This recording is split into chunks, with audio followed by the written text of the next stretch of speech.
झालं जॉईन आहात मॅडम? मला उद्या 12 तारखेला बरोबर 4 महिने पूर्ण होते. ओके.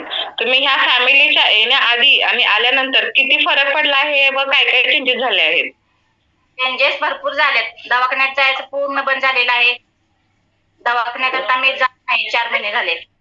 ओके. आणि बिफोर आणि आफ्टर किती फरक झाला आहे मॅडम आपल्यामध्ये? 17 किलोचं झालंय. 87 होतं व्हेरी आता nice. Very good, very good.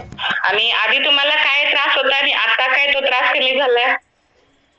आधी भरपूर त्रास होत होता. उभा राहून पाय वगैरे दुखायचे, कणकण यायची दिवसभर, संध्याकाळी पूर्ण शरीर गरम व्हायचं. आता तसलं काहीच होत नाही. एकदम छान आहे मी, एकदम बेस्ट. काहीच त्रास होत नाही. हे तुमचे जे चेंजेस झाले आहेत ह्याचं कारण काय मॅडम? सकस संतुलित आहार आणि माझ्या ग्रेट कोचचं सर्व मार्गदर्शन.